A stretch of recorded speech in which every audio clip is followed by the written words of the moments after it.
शांति। आज 9 अगस्त 2022 आज की साकार मुरली रंगीन बड़े बड़े अक्षरों में पढ़ें, सुने और मंथन करें। आज की मुरली का सार। मीठा मीठा बाबा कहते मीठे बच्चे, स्वीट बाप आया है। कौन आया है? स्वीट बाप आया है। तुम बच्चों को इस कड़वी दुनिया से निकाल कहाँ ले चलेंगे? मीठी दुनिया में, स्वीट साइलेंस फॉर्म में या स्वीट वर्ड में। परमात्मा हमें आए हैं कहाँ ले, क्या करने के लिए? स्वीट बनाने के लिए। इसलिए तुम्हें बहुत बहुत स्वीट बनना है। तुम्हें बहुत बहुत स्वीट बनना है। प्रश्न, अभी तुम बच्चों को इस पुरानी दुनिया से नफरत क्यों आई है? इस पुरानी दुनिया से नफरत क्यों आई है? नफरत आ गई है आपको? क्यों आई है? देख लिया सब कुछ बहुत अच्छा है, अब उसे यूज करने की जरूरत नहीं है।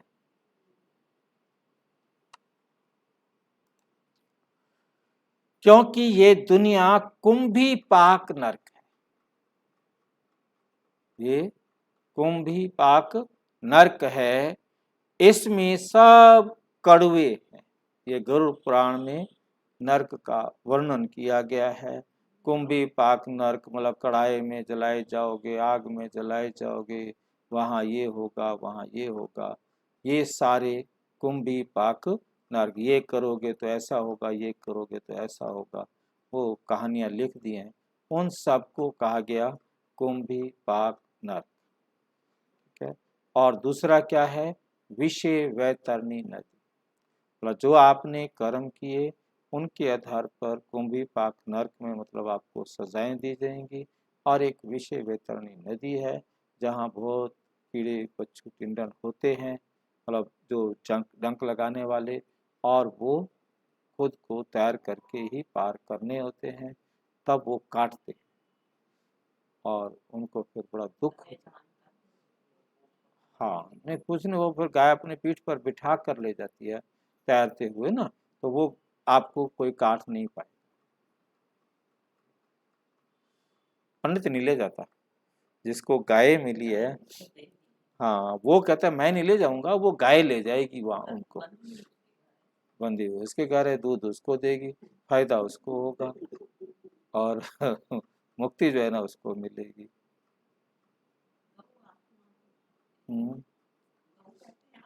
हाँ, मतलब उन्होंने अपनी दुकान खोली, मतलब गौ माना आत्मा।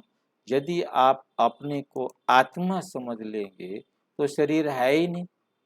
फिर वो बिच्छू टिंडन कोई किसको काटेंगे? आत्मा को तो कोई बिच्छू टिंडन काट ही नहीं सकते ना। जब शरीर तो यहाँ जल गया, आत्मा चली गई, आत्मा को कहाँ से बिच्छू टिंडन काटेंगे? फिर उन्होंने कपूड़ा लगा के एक हाथ का एक सूक्ष्म शरीर बन जाता है, उसको काटते हैं, जिससे उसको तकलीफ होती है, दुख होता है। बाबा कहते बच्चे तुम अपने को आत्मा समझो और मुझ पर कुर्बान हो जाओ। और बिच्छू टिंडन या दुख देने वाले आजकल ये आपके बच्चे, आपके परिवार के लोग, आपके संबंधी, ये सारे दुख देने वाले। कोई एक भी तो नहीं है जो सुख दे रहा हो, सब दुख देने वाले हैं। और ये दुख देंगे और आपने आत्मा समझकर परमात्म ज्ञान पर चले तो आप उन दुखों का सहज सामना कर सकते हो। क्योंकि ये दुख मुझे क्यों दे रहे हैं? मैंने दिया हुआ है, तो आप दुखी नहीं होंगे। ठीक है ना? और आपको समझ में आ गया कि कोई भी आत्मा मेरे को एक सेकंड कम या एक सेकंड ज्यादा ना दुख देगी ना सुख देगी। तो जो दे रही है उसको देने दो, वो उस आत्मा का पार्ट है, वो उस आत्मा का पार्ट है।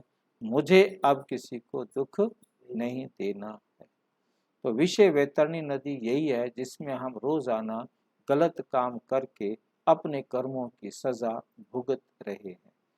विषय विकारों में, बुराइयों में जीकर अब चोरी करेंगे, झूठ करेंगे, ठगी करेंगे, धोखा देंगे, विकार में जाएंगे, तो हम अपना ही बेड़ा गर्क करेंगे, किसी और का थोड़ा करेंगे। तो वो दुख तो हमने ही पाना है।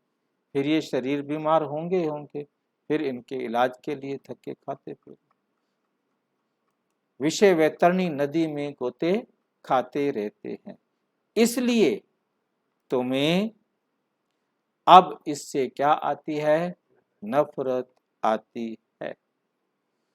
प्रश्न नंबर 2, मनुष्यों के एक ही प्रश्न में दो भूलें।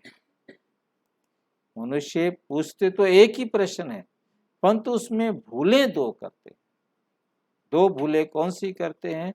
वे कौन सा प्रश्न और कौन सी भूलें हैं? वे कौन सा प्रश्न है और कौन सी भूलें हैं?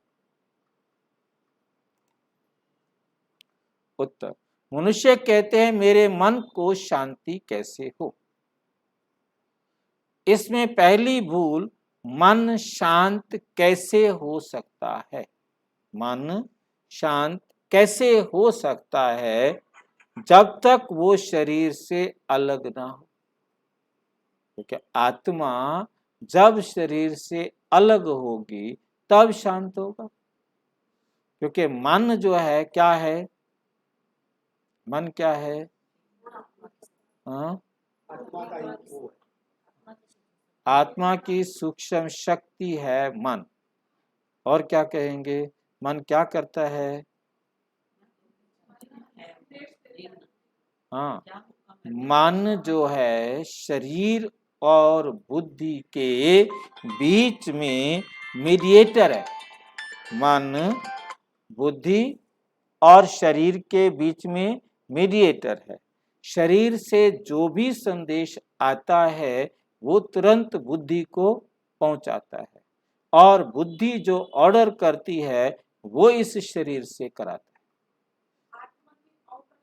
आउटर लेयर, ये आत्मा की आउटर लेयर है, बाहरी परत है आत्मा की, जो शरीर से जो भी संदेश ब्रेन में जाता है उसको रीड करता है और उसको बुद्धि के पास पहुंचाता है। ये है इलेक्ट्रॉन बाहर होता है, और न्यूट्रॉन और प्रोटॉन जो है वो अंदर होते हैं। तो जब ये शरीर से अलग हो जाता है तो इसके पास कोई मैसेज नहीं आया, मन का काम खत्म।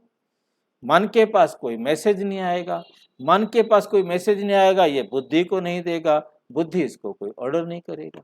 शरीर हो तो मन का काम हो। तो मन शांत कब होगा? जब वो शरीर से अलग हो गया। शरीर में है तो शरीर से जितने भी मैसेज जाएंगे सारे बुद्धि में संकल्प पैदा करते रहेंगे।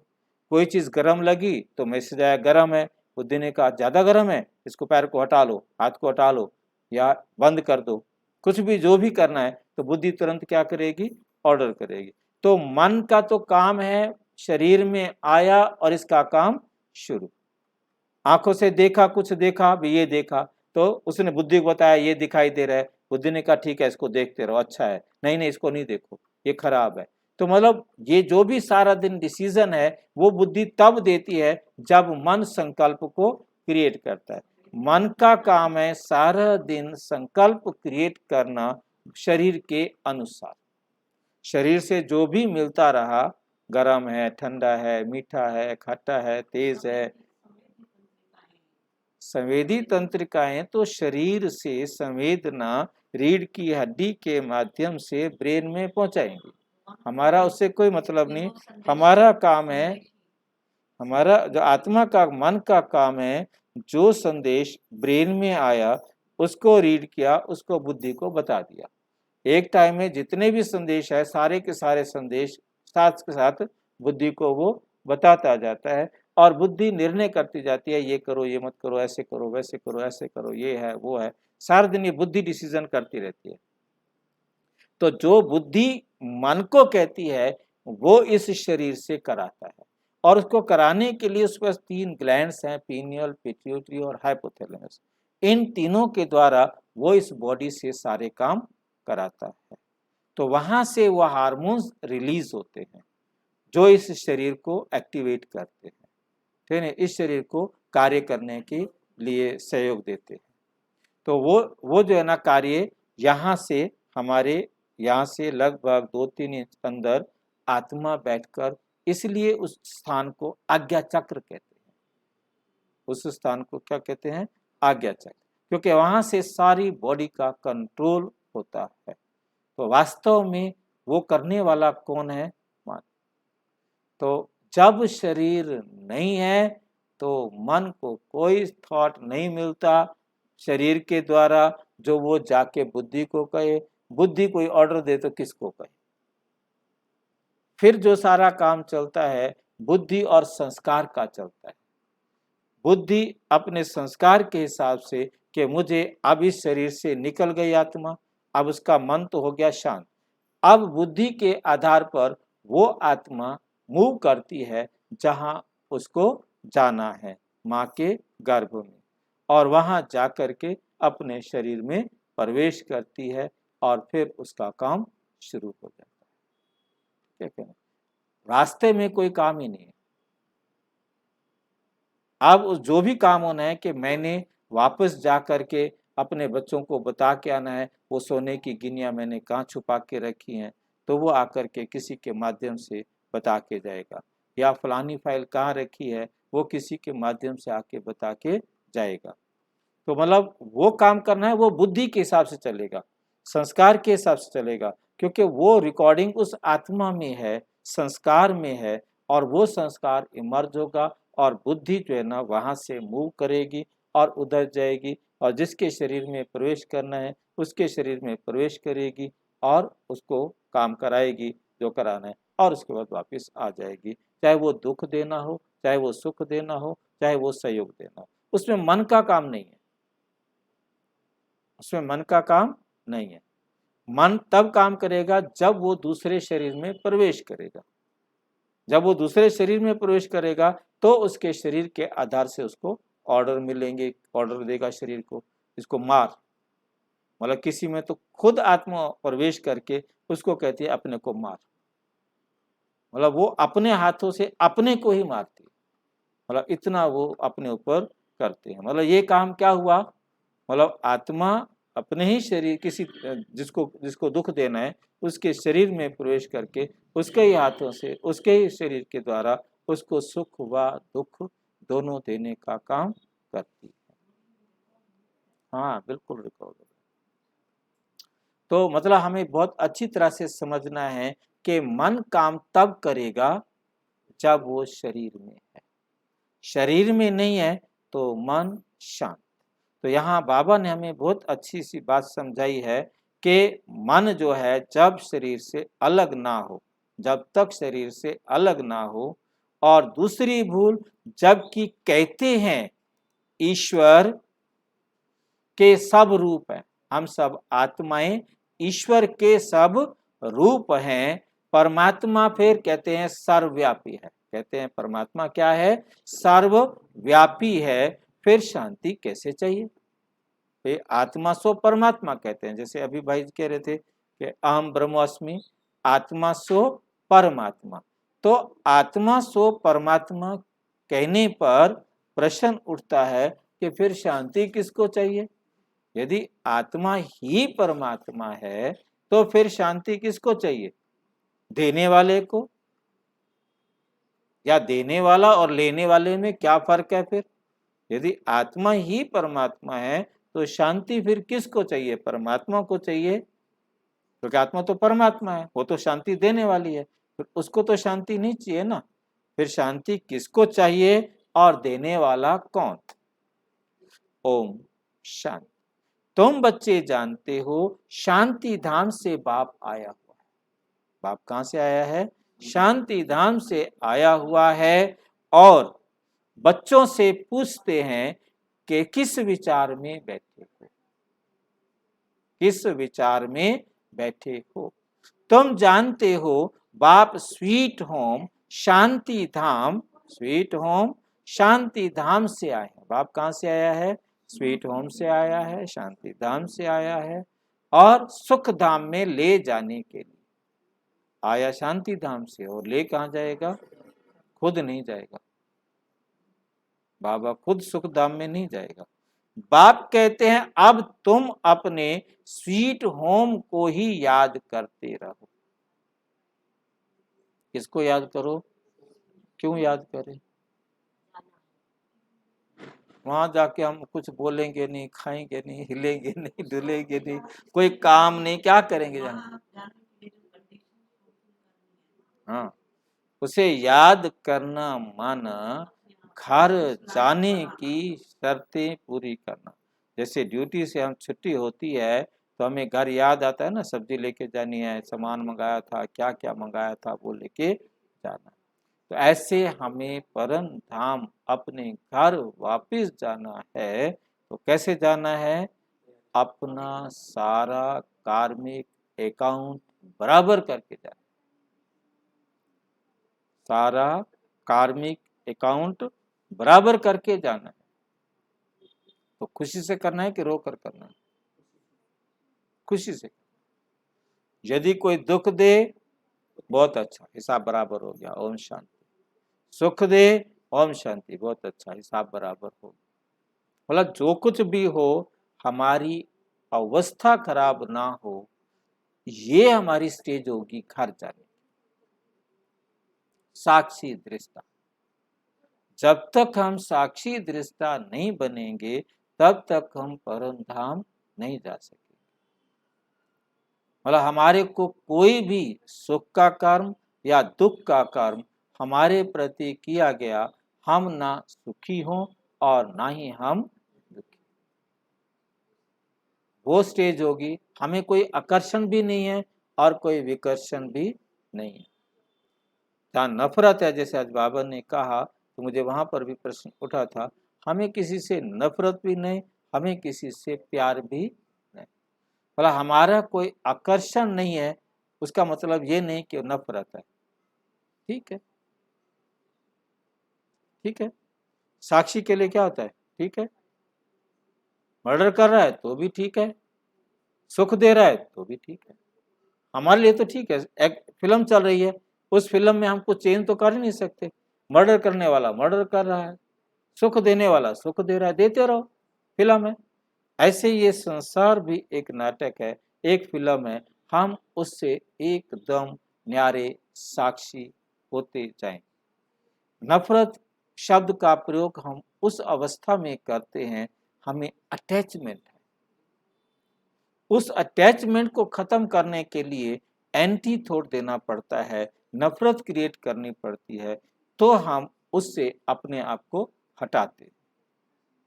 साक्षी दृष्टा में हम दोनों स्टेज से पार हैं, ना हमें अट्रैक्शन है और ना ही हमें डिस्ट्रैक्शन है। हम बिल्कुल अलग हैं।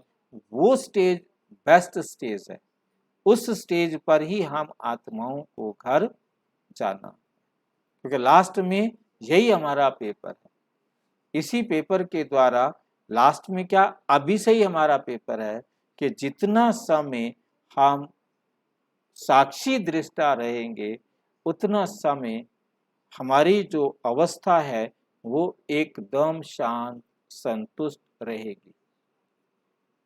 नहीं तो जो प्यार करने वाला है उसकी तरफ आकर्षित होगी, जो नफरत करने वाला है उससे घृणा होगी। हमारे अंदर घृणा का भाव आना भी एक बैड हार्मोन्स को रिलीज करेगा, ठीक है, तो वो भी रिलीज नहीं हो। हमें इस बात को बहुत अच्छी तरह से समझना है। हाँ, मतलब कुछ गहरी अटैचमेंट है तो हमें उसके प्रति नफरत दिखानी पड़ेगी, नफरत समझानी पड़ेगी।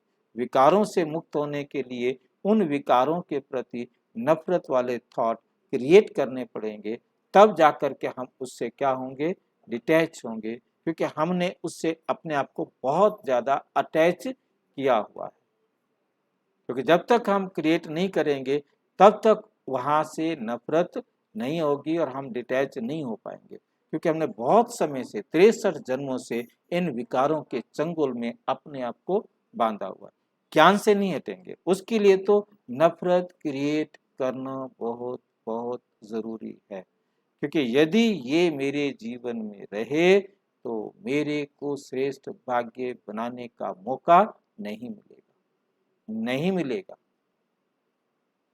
ये बात अपने आप को समझानी है और उससे कितना नुकसान होता है वो एक एक बात अपने आप को समझानी।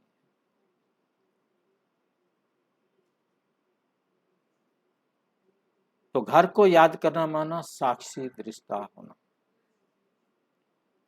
और कुछ भी याद आता रहता है, घर को याद करते हो या कुछ और याद आता रहता है, क्योंकि संसार की चीजें याद आ रही हैं तो घर याद, संसारिक चीजें याद आ रही हैं तो घर याद नहीं। ये दुनिया कोई स्वीट नहीं है, बहुत कड़वी है, बहुत कड़वी है, दुख देने वाली है। कड़वी चीज दुख देने वाली होती है। बच्चे जानते हैं अब हम स्वीट होम जाने वाले हैं। अब हम कहाँ जाने वाले हैं? स्वीट होम जाने वाले हैं। हमारा बेहद का बाप बड़ा स्वीट है, हमारा बेहद का बाप बड़ा स्वीट है। बाकी और जो भी बाप हैं इस समय वे बहुत कड़वे पतित छी छी, बहुत कड़वे हैं, पतित हैं और छी छी। ये तो है सभी का बेहद का बाप। शिव बाबा है सारे विश्व की ब्रह्मांड की आत्माओं का पिता। अब किसकी मत पर चल रहे? बेहद का बाप कहते हैं बच्चे अब अपने शांति धाम को याद करो, फिर साथ में सुख धाम को भी याद करो। शांति धाम को याद करने का मतलब साक्षी होकर जाना, क्योंकि मुक्ति मिलेगी। मतलब जिसके लिए बाबा कहते, जो कहते हम ज्ञान नहीं सुनना चाहते, उनको कहो ठीक है, अपने को आत्मा समझ परमात्मा को याद करो। और अपने आप को आत्मा समझोगे तो नेचुरल है कि साक्षी बनोगे, क्योंकि आत्मा ने घर जाना है। जितना अभ्यास करोगे मैं आत्मा हूं, वो तो सबको करना है, सबको जाना है, ठीक है। और जितना जल्दी जितना ज्यादा होगा उतना सहज वो जा सकेगा। और सुख धाम को याद करो में क्या है? मुझे अकर्म का खाता बनाना है, मुझे अकर्म का खाता बनाना है। क्या होता है अकर्म का खाता? आत्मा समझ कर किए गए कर्म अकर्म और देह समझ कर किए गए कर्म विकार। तो सतयुग त्रेता में हम आत्मा समझ कर रहते हैं, तो जितना हम अकर्म का खाता बनाएंगे तो हम सतयुग में जाएंगे। जैसे अमेरिका में जाना है तो अमेरिका की करेंसी चाहिए, रशिया में जाना है तो रशिया की करेंसी चाहिए, चाइना में जाना है तो चाइना की करेंसी चाहिए। यदि हमारे पास वो करेंसी नहीं है तो हम उस देश में एंट्री नहीं कर सकेंगे। वो दिखानी पड़ती है कि इतने पैसे हैं, तब वो आने देते हैं। क्योंकि वहां जाके खर्च क्या करोगे? कुछ खरीद नहीं सकोगे, फिर कैसे आप जियोगे? आप रह ही नहीं सकते। तो इसलिए एंट्री से पहले आपको कैश दिखाना होता है उस देश का कि कितना है, तो या वो आपने वहाँ के किसी अकाउंट में कन्वर्ट किया हुआ है तो कितना है, तो वो उसी आधार पर ही आपको जाने देते हैं। तो अमेरिका अपना हमने जाना है सतयुग में, तो सतयुग की करेंसी है अकर्म का खाता। अब हमने किसी भी आत्मा के साथ कभी अकर्म का खाता बनाया ही नहीं, तो हमें वो सतयुग में मिलेगा क्यों? या हम फिर सतयुग में जाएंगे तो किसको मिलेंगे? जिसके साथ अकर्म का खाता होगा उन्हीं को तो मिलेंगे ना। हमारा किसी के साथ अकर्म का खाता ही नहीं है तो हम सतयुग में नहीं जा सकते। बहुत क्लियर समझना। वहां कोई देने वाला नहीं है, भाई भाभी नहीं है वहां पर जो दे देंगे। शांति धाम को याद करो, फिर साथ में सुख धाम को भी याद करो। इस दुख धाम को भूल जाओ। इनको तो बहुत कड़ा नाम दिया है। बाबा कहते ये दुख धाम है कुंभी पाक नरक। रोजाना बच्चों के द्वारा, परिवार के द्वारा, संबंध संपर्क के द्वारा अनेक प्रकार की दुखों की आग में सारे दुखी हो रहे हैं ना।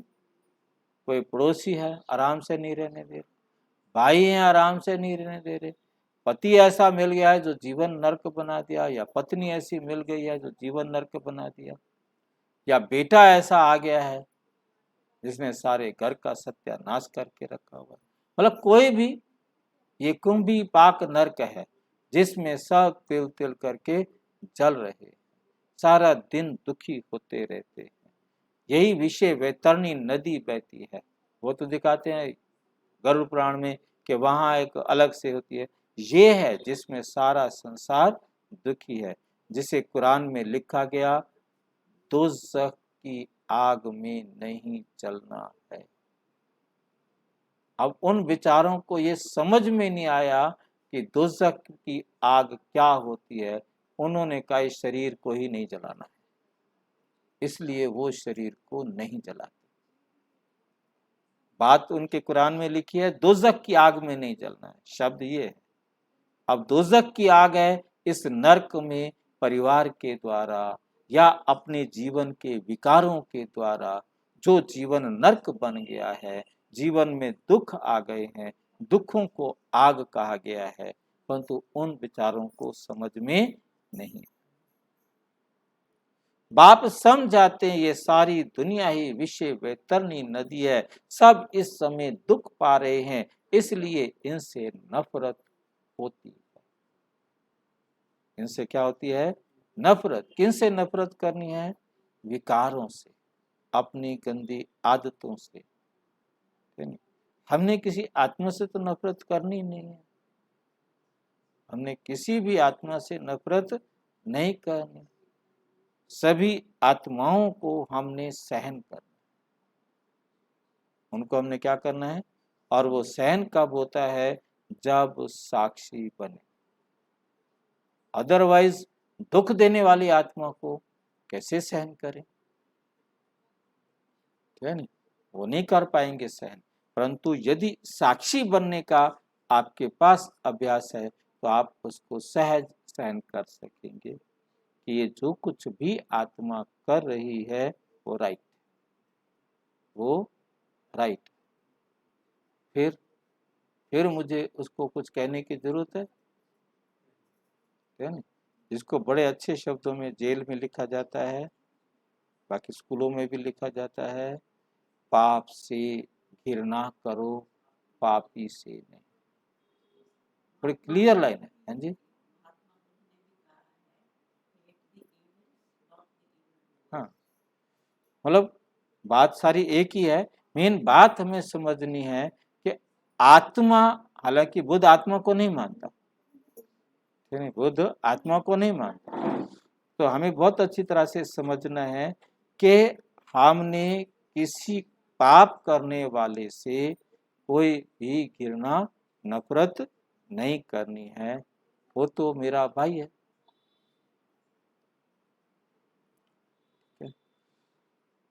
इनसे नफरत होती है, बहुत गंदी दुनिया है, इससे तो वैराग्य आना चाहिए। गंदी दुनिया से क्या आना चाहिए? मतलब इस गंदी दुनिया में बुराइयों से हमने अपने अंदर नफरत क्रिएट करनी है ताकि ये बुराइयां मेरे जीवन से निकल जाए। क्योंकि जिनको हम एक्सेप्ट करते हैं इट्स वेरी गुड, वो हमारे जीवन का हिस्सा बन गए। जिसको हमने हेट किया, no it's not good for me, तो वो हमारे जीवन में नहीं आनी, हमने उसको रिजेक्ट कर दिया। ठीक है, तो इससे तो वैराग्य आना चाहिए। जैसे सन्यासियों को वैराग्य आता है घर बार से, समझते हैं स्त्री नागिन है, स्त्री की झाई परत अंधा हो तो भुजंग, उन्होंने लिख दिया। मतलब नारी की झाई पड़ते ना, छाया भी पड़ जाए ना तो सांप भी अंधा हो जाता है। मतलब ये प्रैक्टिकल है। परंतु यदि वो क्या हो, प्रेग्नेंट हो, तब होता है। और उसके बाद कभी सुना है, आंखें तो होती हैं, आंखें तो होती हैं सांप के, कान नहीं होते। उसके आंख और कान एक होते हैं। वो आंखों से ही देखता है और आंखों से ही सुनता है। समझते हैं स्त्री नागिन है, फिर घर में रहना गोया नरक में रहना, गोता खाना है, ऐसा कह छोड़ जाते हैं। यूं तो दोनों ही नरक के द्वार हैं, अकेले एक का तो कोई काम है ही नहीं, दोनों ही नरक के द्वार हैं। उनको घर में अच्छा नहीं लगता है, इसलिए जंगल में चले जाते हैं, इसलिए जंगल में चले जाते हैं। तुम घर बार छोड़ते नहीं हो, घर में रहते हो, ज्ञान से समझते हो, बाप को सब बच्चों को समझाते हैं, बाप बच्चों को समझाते हैं। ये है विषय वैतरणी नदी, ये है विषय वैतरणी नदी। सब भ्रष्टाचारी बनते रहते। अभी तुम बच्चों को शांति धाम ले चलेंगे, अभी तुम बच्चों को बाबा कहाँ ले चलेंगे, वहां से तुमको क्षीर सागर में भेज देंगे, सुख धाम में भेज देंगे। सारी दुनिया से वैराग्य दिलाते हैं, क्योंकि इस दुनिया में शांति है नहीं। सब मनुष्य मात्र शांति के लिए कितना माथा मारते हैं, कितना माथा मारते रहते हैं, हमें शांति मिले। मंदिर में जाएंगे, मस्जिद में जाएंगे, गुरुद्वारे में जाएंगे, जंगल में जाएंगे, कहाँ कहाँ क्या क्या करने के लिए दुनिया भर के तरीके ढूंढ रखे हैं। ऐसा करो तो शांति आएगी, ऐसा करो तो।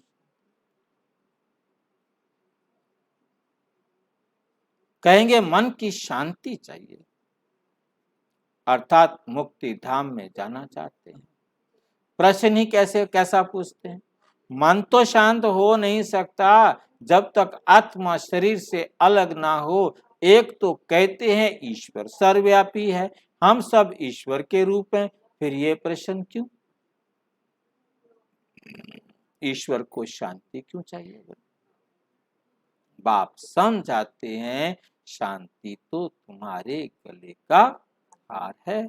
तुम कहते हो हमको शांति चाहिए, हमको शांति चाहिए। पहले तो बताओ हम कौन। आत्मा अपने स्वधर्म और निवास स्थान को भूल गई, आत्मा अपने स्वधर्म और निवास स्थान को भूल गई है। बाप कहते हैं तुम आत्मा शांत स्वरूप हो, शांत देश के रहने वाली हो। तुम अपने स्वीट होम और स्वीट फादर को भूल गए हो। भगवान होता ही एक है, भगवान होता ही एक है। भगत हैं, भगत क्या है, भगत हैं अनेक, भक्त तो भक्त हैं। अब उनको भगवान कैसे कहेंगे। आत्मा सो परमात्मा कह रहे हो, भगत कौन है फिर, भगत तो भगत है और भगवान एक है, भक्त अनेक हैं। भक्त तो साधना प्रार्थना करते हैं, हे भगवान, परंतु भगवान को भी जानते नहीं, भगवान को भी जानते नहीं, इसलिए दुखी बन पड़े हो, दुखी बन पड़े हैं। अभी तुम समझ गए हो कि असल में हम शांति धाम के रहवासी हैं, असल में हम शांति धाम के रहवासी थे। फिर सुख धाम में, फिर कहाँ चले गए, फिर रावण राज्य में आ गए। तुम ऑल राउंड पार्ट बजाने वाले हो। पहले तुम सतयुग में थे, भारत सुख धाम था, अभी तो क्या बन गया है, दुख धाम बन गया। शांति धाम में रहती हो, बाप भी वहां ही रहते हैं, बाप भी वहां ही रहते हैं। बाप की फिर महिमा है, पतित पावन, ज्ञान का सागर, पावन बनाते हैं। कैसे बनाते हैं, ज्ञान से। पावन बनने का ज्ञान देते हैं, जिस ज्ञान से तुम पावन दुनिया में रहने लायक बनते हो, इसलिए ही उन्हें पुकारते हैं। इससे सिद्ध है यहाँ ज्ञान नहीं है। जब ज्ञान सागर आए, उससे ज्ञान नदियां निकले, तब ज्ञान स्नान करें, तब ज्ञान स्नान करें। ज्ञान सागर तो एक ही परम पिता परमात्मा को कहा जाता है। वो जब आए, बच्चे पैदा करे, तब उनको ज्ञान मिले और सदगति हो। भगवान आकर हम बच्चों को एडॉप्ट करते हैं, फिर ज्ञान देते हैं, फिर सदगति मिलती है। जब से रावण राज्य शुरू होता है, तब से भक्ति शुरू होती है। रावण किसे कहते हैं, क्या करता है रावण, रावण क्या करता है, रुलाता है। रावण क्या करता है, रुलाता है। रावण कहा जाता है रुलाने वाले को, जो हमें दुखी करता है। अब तुम पूज्य बन रहे हो, पवित्र को पूज्य और पतित को क्या कहा जाता है, पुजारी। जितने भी पुजारी हैं मंदिरों में, सारे पतित हैं। उनको कहो तुम पतित हो, कहेगा नहीं मानेगा। कह रहे हो, आरती कर रहे हो, विषय विकार मिटाओ, नहीं तो आरती में लिखा है, इसलिए हम बोल रहे हैं। मूर्ख खलकामी मूर्ख है, नहीं मैं मूर्ख तो ना। सन्यासियों को फूल चढ़ाते हैं, माथा टेकते हैं, क्योंकि वो पवित्र है, समझते हैं वो पावन है, हम पतित हैं। बाप कहते इस दुनिया में पावन कोई हो ही नहीं सकता। ये तो विषय वैतरणी नदी है, क्षीर सागर विष्णुपुरी को कहा जाता है, जहां तुम राज्य करते हो। बाप कहते हैं बच्चे अपने को आत्मा समझो और स्वीट होम को याद करो। कर्म तो करना पड़ता है। पुरुषों को धंधा दोरी, माताओं को घर संभालना, पुरुषों को धंधा दोरी और स्त्रियों को घर संभालना है।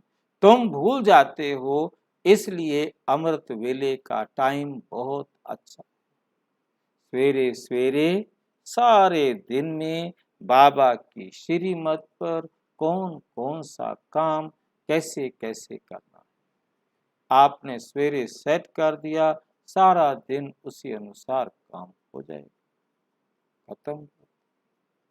किसी और की मत बीच में मिक्स ही नहीं करनी कि ऐसे करूं या वैसे करूं, नहीं। बस बाबा ने कहा ये काम ऐसे करना है और हमने वैसे करना।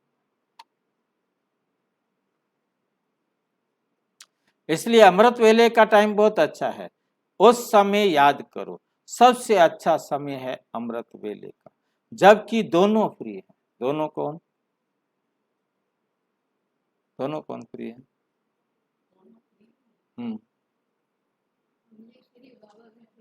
बाबा भी फ्री है, हम भी फ्री हैं। बाबा हर टाइम फ्री है। बाबा के लिए 24 घंटे कहीं ना कहीं अमृत वेला रहता है। हर देश का अमृत वेला अलग अलग है, तो कहीं ना कहीं तो अमृत वेला होगा ही, है नहीं। वो तो फ्री है। हम आत्माएं भी सवेरे सवेरे क्या होती हैं,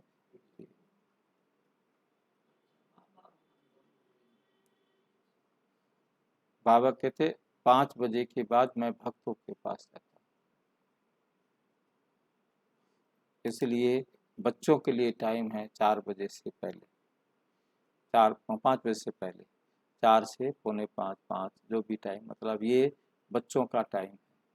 और इसके बाद भक्तों का टाइम, क्योंकि भक्त तो जल्दी उठ नहीं सकते, भक्त तो अपने टाइम पर उठेंगे, आरती करेंगे। कभी कभी भक्त जल्दी भी उठते हैं, परंतु समझो उस समय शाम का समय भी है, तो शाम को बाबा कहते तुम आते हो तो थके हो। उस समय कोई थके रहते, सारा दिन काम करते करते थक जाते। अच्छा भल आराम करो, सवेरे उठकर याद, हम आत्माओं को बाप आए हैं घर ले जाने के लिए। अभी 84 जन्मों का पाठ पूरा हुआ है, ऐसे ख्यालात करने चाहिए। तुम्हारा सबसे अच्छा कमाई का समय सवेरे सवेरे है, और अभी की कमाई ही सतयुग में काम आती है।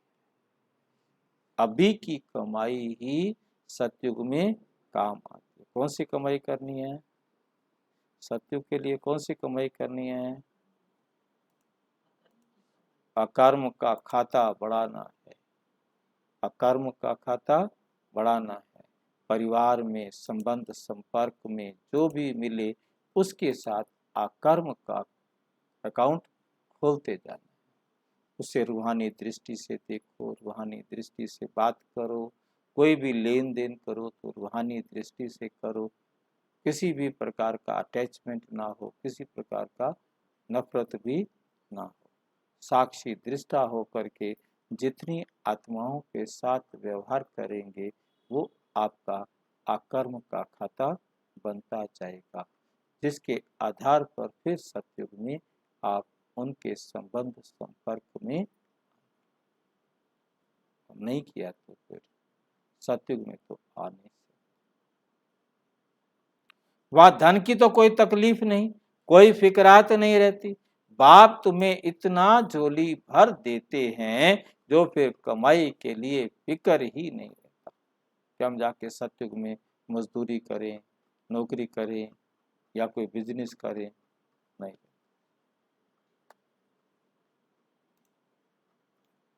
यहाँ मनुष्य को कमाई की कितनी फिक्रात रहती है, बाबा 21 जन्मों के लिए फिक्रात से छुड़ा देते हैं। तो सवेरे सवेरे उठ ऐसे ऐसे अपने साथ क्या करो, बातें करो। हम आत्माएं परम धाम के निवासी हैं, बाप के बच्चे हैं। पहले पहले हम स्वर्ग में आते हैं, बाप से वर्षा लेते हैं। बाप कहते हैं 5000 वर्ष पहले तुम कितने माला माल थे, भारत स्वर्ग था, अब तो नर्क दुख धाम है। एक ही बाप सर्व का सदगति दाता बनाता है। एक ही बाप सर्व का सदगति दाता बनता है, क्योंकि बाबा आकर सबको क्या देता है, सदगति देने वाला। एक दो को याद दिलानी चाहिए, सतयुग में सिर्फ भारत था, उसको स्वर्ग जीवन मुक्त कहा जाता है, और कोई खंड ही नहीं था। नरक को जीवन बंद कहा जाता है। पहले सूर्यवंशी चंद्रवंशी राज्य था, फिर वैश्यवंशी शूद्रवंशी राज्य हुआ। आसुरी बुद्धि होने के कारण मनुष्य एक दो को दुख देते हैं। हर एक लौकिक बाप भी बच्चों का सर्वेंट बनते, लौकिक बाप भी बच्चों का क्या होता है, सर्वेंट होता है। विकार में जाकर बच्चे पैदा करते हैं, उन्हों की संभाल करते हैं, फिर उन्हों को नरक में ढकेल देते, माँ बाप बच्चों को नरक में ढकेल देते हैं। ठीक है ये बात ठीक है। माँ बाप जबरदस्ती बच्चों की शादी कर देते हैं या राजी खुशी भी कर देते हैं, परंतु भेजा कहाँ, नरक।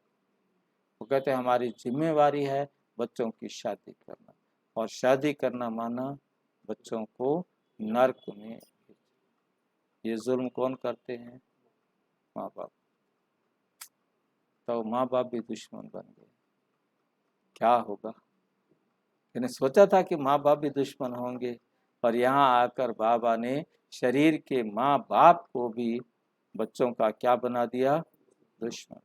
बाकी सारे कौन होंगे, तो माँ बाप ही दुश्मन है, फिर कौन होगा जिसको दुश्मन नहीं कह सकते।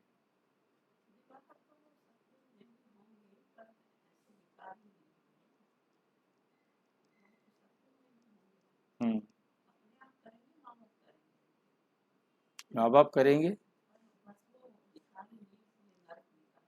हाँ। जब वे विषय वैतरणी नदी में गोते खाने लगते हैं तो इसमें बाप खुश,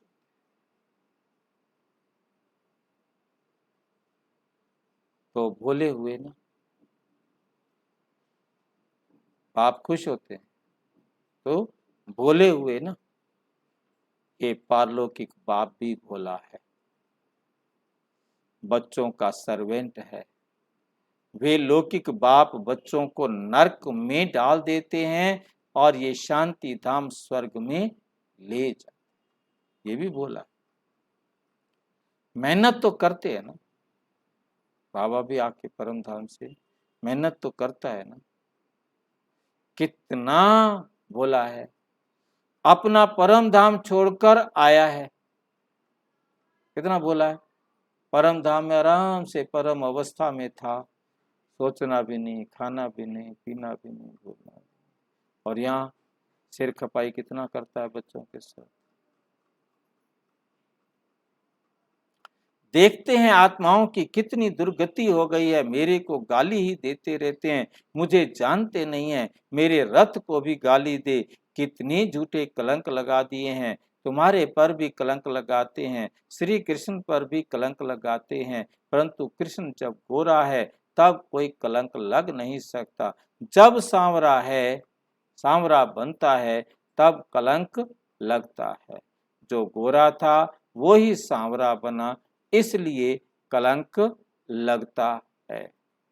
गोरे पर तो कलंक लग न सके। आत्मा पवित्र से जब अपवित्र बनती है तब गाली खाती है। ये ड्रामा बना हुआ है, ये ड्रामा बना हुआ है। मनुष्य बेचारे कुछ भी नहीं जानते, मनुष्य बेचारे कुछ भी नहीं जानते, समझ ही नहीं सकते, बहुत मूझते हैं। पता नहीं ये किस प्रकार का ज्ञान, ये ब्रह्मा कुमारीज वाले पता नहीं कैसा ज्ञान सुनाते हैं। शास्त्रों में तो ये ज्ञान है ही नहीं, ये भूल गए हैं। शिव शक्ति भारत माताओं की सेना ने क्या किया था, जगत अम्बा को शिव शक्ति कहते हैं, जगत अम्बा को क्या कहते हैं, शिव शक्ति कहते हैं ना। उनके मंदिर भी बने हुए हैं, देलवाड़ा मंदिर भी है। दिल लेने वाला तो एक शिव बाबा ही हुआ ना, ब्रह्मा भी है, फिर जगत अम्बा, और तुम जगत अम्बा और तुम कुमारियां भी हो, महारथी भी हैं हूबहू, तुम प्रैक्टिकल में हो, वे तुम्हारा जड़ यादगार कायम है। ये जड़ यादगार खत्म हो जाएंगे, फिर तुम सतयुग में, ये जड़ यादगार क्या हो जाएंगे, खत्म हो जाएंगे, सब कुछ टूट फूट करके नष्ट हो जाएंगे। दिलवाड़ा मंदिर के संगमरमर के पत्थर जहाँ से ऊंट उठा उठा कर लाए थे, वही दोबारा उठा कर लाएंगे। कितना बड़ा काम। आपके घर में रखा हुआ सामान, कोई अमेरिका से आया तो कोई अफ्रीका से आया, कोई चीन से आया, तो सब वहां से दोबारा आएगा, तो सब खत्म होके अपनी अपनी जगह पर पहुंचेगा। फिर तुम सतयुग में होंगे, वहां ये यादगार आदि होते नहीं, क्योंकि चाइना तो घर घर में पहुंच गया किसी ना किसी रूप में। कोई ना कोई सामान तो चाइना का सबके घर में होगा। हाँ जी, हाँ, मोबाइल ले लो, बहुत सामान है। हाँ जी,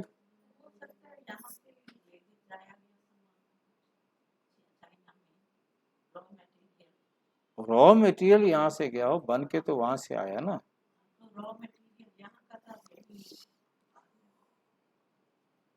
कहीं का भी है, आया ना।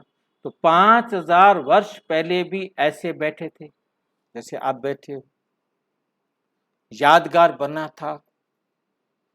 फिर सतयुग त्रेता में राज्य किया, फिर भक्ति मार्ग में पूजा के लिए ये यादगार बनाते हैं। ब्रह्मा विष्णु शंकर को भी तुम जान गए हो। ब्रह्मा विष्णु शंकर को भी तुम जान गए हो। ब्रह्मा सो विष्णु सो ब्रह्मा, ब्रह्मा सो विष्णु। 84 जन्म लगते हैं। विष्णु सो ब्रह्मा बनने में 84 जन्म लगते।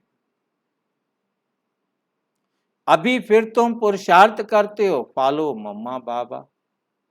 फॉलो किसको करना है? मम्मा बाबा को करना है। जितना पुरुषार्थ करेंगे उतना गोरा बनेंगे। पतित से पावन बनने का, पतित से पावन बनने का पुरुषार्थ कितना सहज। बाप सिखलाते हैं, बाप और स्वीट होम को याद करते रहेंगे तो तुम स्वर्ग के मालिक बन जाएंगे। ये टेव, ये आदत डालनी है, सवेरे उठ याद करने की। फिर जब पक्के हो जाएंगे तो चलते फिरते याद रहेगी, चलते फिरते याद रहेगी। हमको तो स्वीट होम और स्वीट राजधानी को ही याद करना है। पहले हम सतो प्रधान बनेंगे, फिर सतो बनेंगे, फिर रजो तमो में आएंगे। इसमें कोई संशय उठ नहीं सकता। मूझने की बात ही नहीं। पवित्र रहना ही है। देवताओं का भोजन भी कितना पवित्र होता है, तो हमको भी बहुत परहेज में रहना चाहिए। इसमें पूछने की तो बात ही नहीं, इसमें पूछने की बात भी नहीं रहती। बुद्धि समझती है। एक तो विकार सबसे खराब है, एक तो विकार सबसे खराब है। दूसरा शराब कबाब नहीं पीना है, शराब कबाब नहीं पीना है। बाकी लहसुन प्याज आदि की और पतित के भोजन की दिक्कत। एक तो लहसुन प्याज और दूसरा भोजन बनाने वाला पतित, इनकी दिक्कत है। बाप समझाते हैं पवित्र भोजन तो कहीं नहीं मिलेगा सिवाय ब्राह्मणों के। बाप की याद में रहना पड़े। जितना तुम याद में रहेंगे तो पावन बन जाएंगे। बुद्धि से समझना होता है हम अपने को किस युक्ति से बचाते रहें। बुद्धि से काम लेना है, गृहस्थ व्यवहार में भी रहना है, इसलिए लौकिक से भी रिश्ता रखना है। उन्हों का भी कल्याण करना है, उन्हों को भी ये बातें सुनानी है। बाप कहते हैं पवित्र बनो, नहीं तो सजाएं बहुत खाएंगे और पद भी भ्रष्ट हो जाएगा। माला पास विद ऑनर की बनी हुई है, जो बड़ी इज्जत से पास होंगे उन्हीं की माला बनी हुई है। अभी सबके कयामत का समय है, सबके पापों का हिसाब किताब चुकतू होना है। सब के पापों का हिसाब किताब चुकतू होना है। बाबा ने समझाया है, याद से ही विकर्म भस्म होंगे। अर्थात जितना बाबा की श्रीमत पर चलकर कर्म करेंगे, उतना पाप कर्म खत्म हो जाएंगे। क्योंकि यदि बाबा की श्रीमत पर ना चलते तो वो विकर्म बन जाता। बाबा की श्रीमत पर चले तो क्या बन गया? अकर्म बन गया। आत्मा समझकर कर्म किया तो वो अकर्म।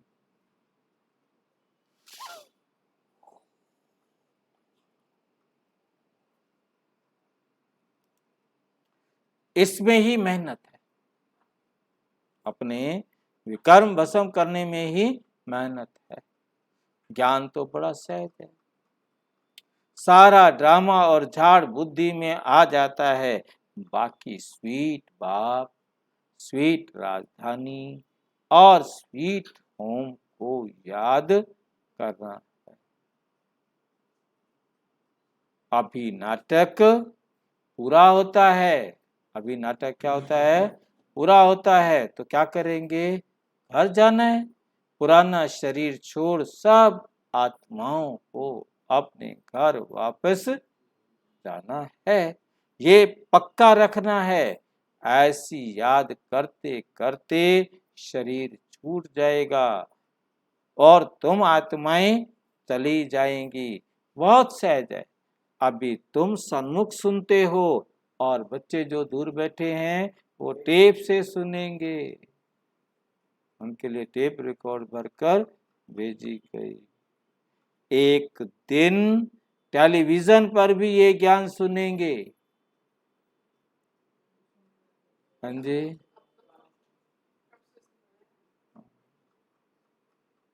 वह देखेंगे जरूर। सब कुछ होगा पिछाड़ी वालों के लिए।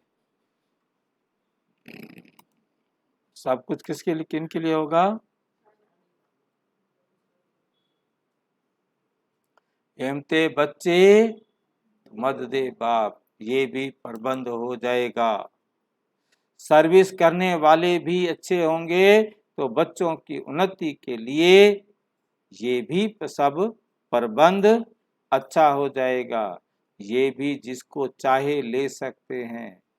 एक बाप को ही याद करना है। एक बाप को क्या करना है? याद। मुसलमान लोग भी सवेरे सवेरे फेरी पहनते हैं और सब जागते हैं। उठकर अल्लाह को याद करो। ये समय सोने का नहीं है, वास्तव में ये अभी की बात है। अल्लाह को याद करो क्योंकि तुमको बहिश्त की बादशाही मिलती है।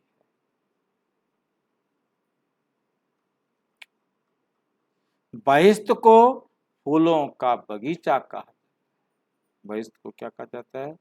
फूलों का बगीचा। वे तो ऐसे ही गाते हैं। तुम तो प्रैक्टिकल में बाप को याद करने से देवता बन रहे हो। ये सवेरे उठने का क्या करो? अभ्यास करो, आदत डालो। सवेरे का वायुमंडल बहुत अच्छा होता है। 12 बजे के बाद सवेरा शुरू हो जाता है। प्रभात का टाइम 2-3 बजे को कहा जाता है। सवेरे उठ शांति धाम और सुख धाम को याद करना चाहिए। अच्छा, मीठे मीठे सिक्की लदे बच्चों प्रति माता पिता बाप दादा का याद प्यार और गुड मॉर्निंग। रूहानी बाप की रूहानी बच्चों को नमस्ते। हम रूहानी बच्चों की रूहानी बाप दादा को नमस्ते नमस्ते। धारणा के लिए मुख्य सार। नंबर 1, बाप की याद में रहे पवित्र शुद्ध भोजन खाना है। अशुद्धि से बहुत बहुत परहेज रखनी है। मम्मा बाबा को फॉलो कर पवित्र बनने का पुरुषार्थ करना है। सवेरे सवेरे उठ स्वीट बाप को और स्वीट राजधानी को याद करना है। इस कयामत के समय में बाप की याद से ही सब हिसाब किताब चुकतू करने, सब हिसाब किताब क्या करने हैं? चुकतू करने हैं। वरदान, अपने निश्चिंत स्थिति द्वारा श्रेष्ठ टचिंग के आधार पर कार्य करने वाले सफलता मूर्त भाव। अपने निश्चिंत स्थिति, कोई चिंता नहीं, हर बात में कल्याण, जो हुआ अच्छा हुआ, जो हो रहा है अच्छा हो रहा है, और जो होगा फिर चिंता किस बात, फिर चिंता किस बात की? जब भी चिंता हो तो पूछो अपने आप से, क्या गलत, क्या गलत हुआ, अच्छा हुआ? जैसे ही याद आएगा अच्छा हुआ तो चिंता खत्म, दुख खत्म, अच्छा हुआ। अपने आप को समझाना है, क्यों अच्छा हुआ? मेरा तो नुकसान हो गया। क्यों अच्छा हुआ? मेरा तो नुकसान हो गया, क्योंकि ये जल्दी हिसाब किताब चुकतू हो गया। यदि यही लास्ट टाइम पर चुकतू होता तो मैं दुखी हो जाता, है नहीं? अभी हो गया जल्दी, क्योंकि बिना हिसाब किताब बराबर किए तो हम घर जा नहीं सकते। हिसाब किताब तो बराबर करना ही करना है, तो जितना जल्दी हो गया, टाइम के बाउंड में, बंधन में।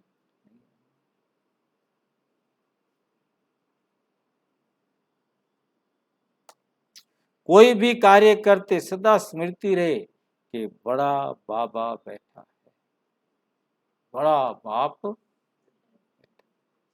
तो स्थिति सदा निश्चिंत रहेगी। इस निश्चिंत स्थिति में रहना भी सबसे बड़ी बादशाही है। आजकल सब फिक्र के बादशाह, सब फिक्र के बादशाह।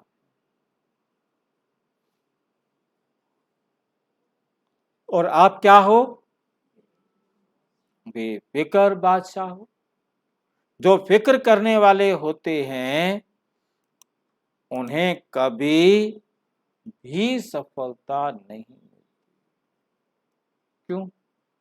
क्योंकि उनका समय फिक्र में ही व्यर्थ हो गया, या शक्ति को व्यर्थ गंवा दिया। जैसे काम के लिए फिक्र करते हैं वे काम बिगाड़ देते, वे काम बिगाड़ देते।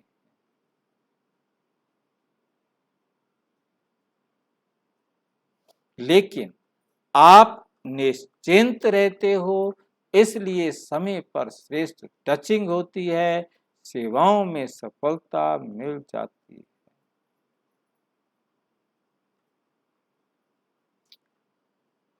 स्लोगन है, ज्ञान स्वरूप आत्मा वे है जिसका हर संकल्प, हर सेकेंड समर्थ। ज्ञान स्वरूप आत्मा वे है जिसका हर संकल्प, हर सेकंड समर्थ, वेस्ट नहीं, सोचेंगे नहीं।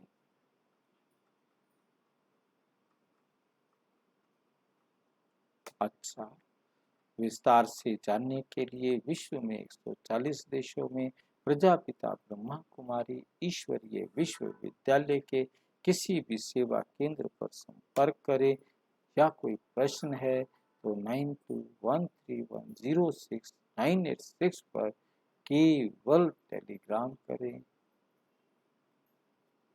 और 9650692270 पर केवल व्हाट्सएप करें, फोन नहीं। ओम शांति।